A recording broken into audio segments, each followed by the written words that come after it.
Hello there friends, welcome back to another episode of Generation Tech. My name is Alan.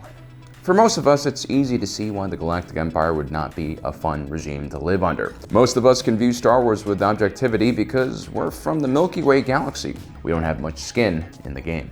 But for individuals living within the Star Wars galaxy, things are not quite as simple. For one, the territory that the Galactic Empire holds is endlessly immense. You're going to have a wide variety of different systems, planets, species, and viewpoints. Among the trillions of citizens who live in the Empire, you're going to find individuals who truly love the Empire. Some of these individuals have legitimately seen their lives improve because of Imperial intervention, and their loyalty is fueled by those improvements. Others have fallen for the propaganda machine of the Empire, and then there are some who just naturally fit well within an authoritarian society, either as the prisoner or the prison guard. Either way, in order to understand these true believers, one must not view them as just Imperials, but as human beings. Or aliens, I guess, if they're aliens. Once again, we see that empathy is a great way to avoid unnecessary bloodshed or shorten a conflict if words alone cannot solve a problem. Before we continue, a quick word about what I've learned here in Warsaw and how we can all help the ongoing crisis happening in Ukraine. When I'm not making YouTube videos in my hotel room, I've been working at the World Central Kitchen here in Central Warsaw train station. They feed any refugee who passes through this major transport hub in Poland. This is a country that has accepted over 2 million Ukrainian refugees, and most of them will make it to Warsaw in one way or another before continuing to their final destination. These are tired and hungry individuals. Many of them have seen death and destruction firsthand. A hot meal and a warm blanket might not seem like much to you and me, but these individuals have been traveling days, if not weeks, through a war zone. And so this is the first real meal they've had in a really long time. And of course, Ukrainians are extremely proud people. A lot of them are hesitant to take handouts, but you can see the appreciation in their eyes. And shock seeing like a Chinese American just appear randomly in Warsaw. Well guys, if you want to help them out, please check out the description down below. We've listed several different charities you guys can donate to. Thank you for your patience. On to the rest of the video.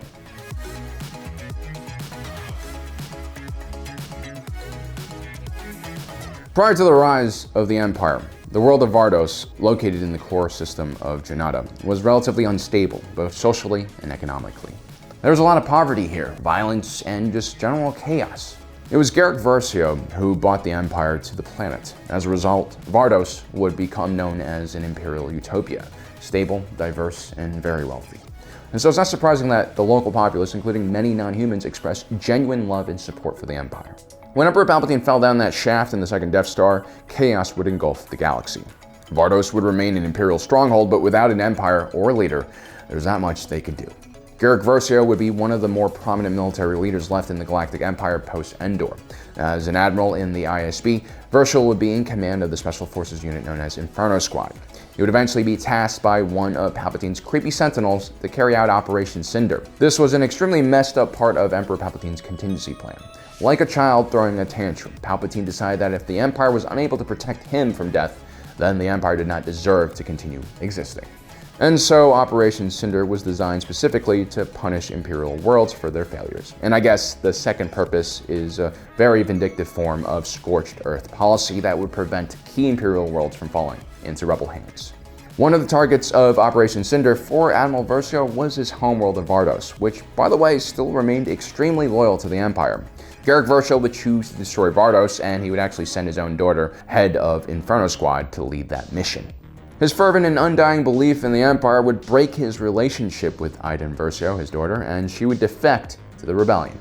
Equally as tragic was watching a man destroy basically his life work. During the Battle of Jakku, right before Garrick Versio goes down with his ship, he manages to reconnect with his daughter and expresses sorrow and apologize for his own weakness.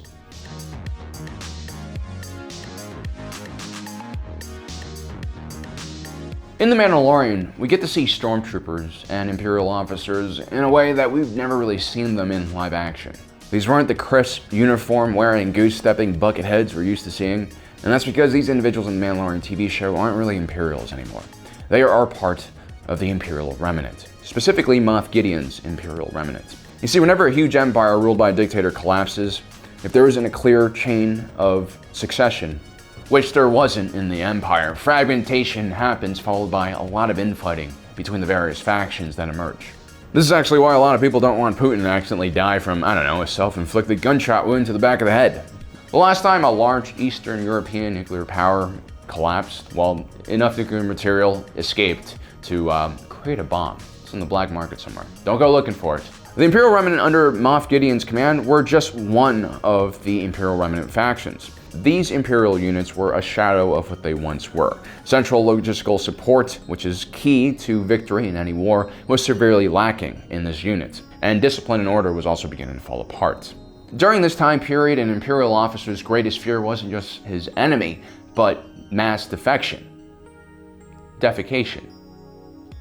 Defection? No, defecation. Defecation of the men underneath his command. And so there are only really two types of Imperials left inside of these units. There are those who were too scared to leave the Imperial life behind because maybe they're afraid of being prosecuted as a war criminal or having their skulls crushed by some burly-looking Republic commando. And then there's the second type, the true believer. Like this unidentified ship captain in charge of the Gazanti-class cruiser that was trying to leave Trask in The Mandalorian's second season. When 4 heavily armed and Beskar-covered Mandalorians boarded his ship, this dark-side Anthony Bourdain-looking mofo tried his best to organize a defense against the boarders, but his Imperial troopers and junior officers were found lacking. Once it was clear that the Mando bros and gals were going to take command of the bridge, the Imperial captain decided that no one was going to take the ship if he had anything to say about it. Well, actually, Moff Gideon commanded him to crash the ship. Long live the Empire. Long live the Empire. When the unidentified captain's pilots hesitated, he shoots them, and then he takes control of the ship himself. He leans forward on the flight sticks and sends the cruiser crashing towards the surface. Luckily, the Mandalorians managed to retake the bridge just in time to stun the captain before he could kill everyone on board.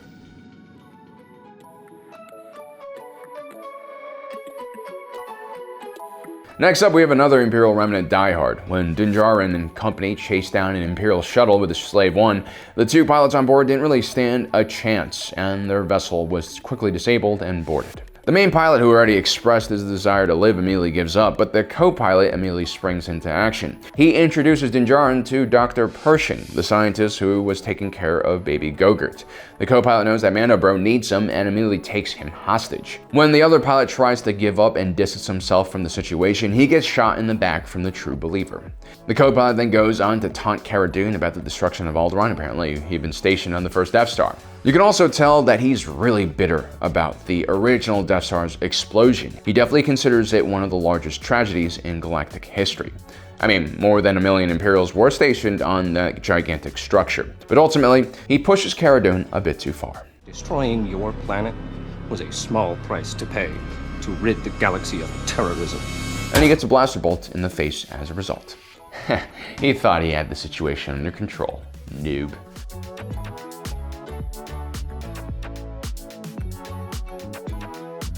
Rey Sloane was born on the world of Genthal, an industrial world also located in the core of the galaxy.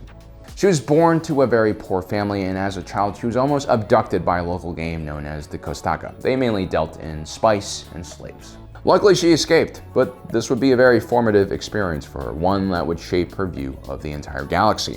As someone who was almost a victim of human trafficking, Rey Sloane understood the importance of security and safety. She would eventually sign up for the Imperial Navy and prove to be a very dedicated and intelligent cadet. While studying as a lieutenant on board the Imperial training vessel known as the Defiance, Emperor Palpatine and Darth Vader came for a visit. The commander of the Defiance was Commandant Pal Bela. He was an old Navy guy from the Republic era, and he secretly loathed the Empire and Emperor Palpatine. Now, Rey Sloane was in charge of the navigation station when Commandant Bela gave her coordinates for a hyperspace jump. The lieutenant noticed that the jump would take the Defiance directly into a sun. She would pass this information on to Vader, and ultimately, she would save the ship from complete annihilation. She basically saves the entire Empire with this one act, and she would serve throughout the rest of the Galactic Civil War with distinction. She was one of those rare individuals who could stay loyal to the Empire, but also avoid morally questionable commands. She was very special.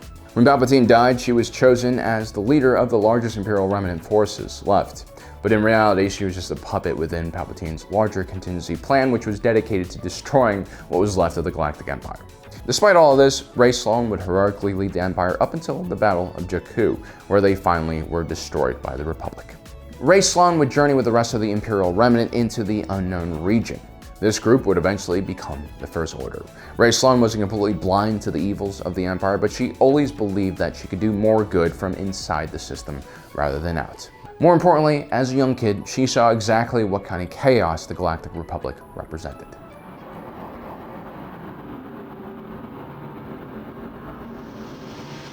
Lieutenant Yogar Lyste was born on the outer rim planet of Garrick. You wouldn't be able to tell, though, by his very uppity Corwards accent. Attention, this is Lieutenant Lyste. Lothal is now a restricted system by order of the Emperor. This is what the people in the Outer Rim are supposed to sound like. They brought fighters. Green 3, Green 4, stay with the transport. All others follow me. Lieutenant Lyste's home world of Garrick was located right next to Lothal, which is where the young lieutenant would spend most of his career fighting a local insurgency. Lieutenant Lyste was a very ambitious individual, if the fake accent didn't give that away. His eagerness to please and excel in many of the mundane tasks assigned to him definitely does. And in all honesty, he was pretty competent, well, at least when compared to the rest of the Imperial officers running around on Lothal. Eventually, Lieutenant Lyste would even be assigned his own ship. Lieutenant Lyste wasn't all evil, though. He sympathized somewhat with the people of Lothal. After all, these were his neighbors.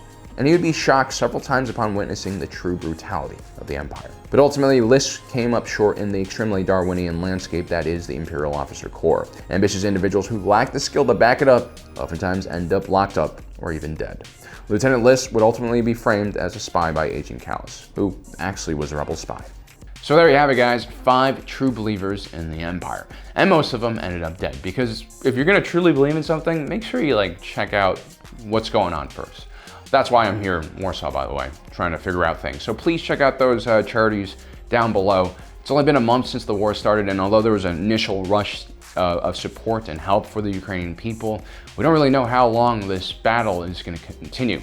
What the Polish people are doing here is amazing, really. They're literally corporations giving their employees 2 days off so they can go volunteer at one of the many rail stations in the country, which have all been turned into refugee camps. I mean, this is, we're talking about a humanitarian crisis of 2 to 3 million people that have all come in the space of 1 month.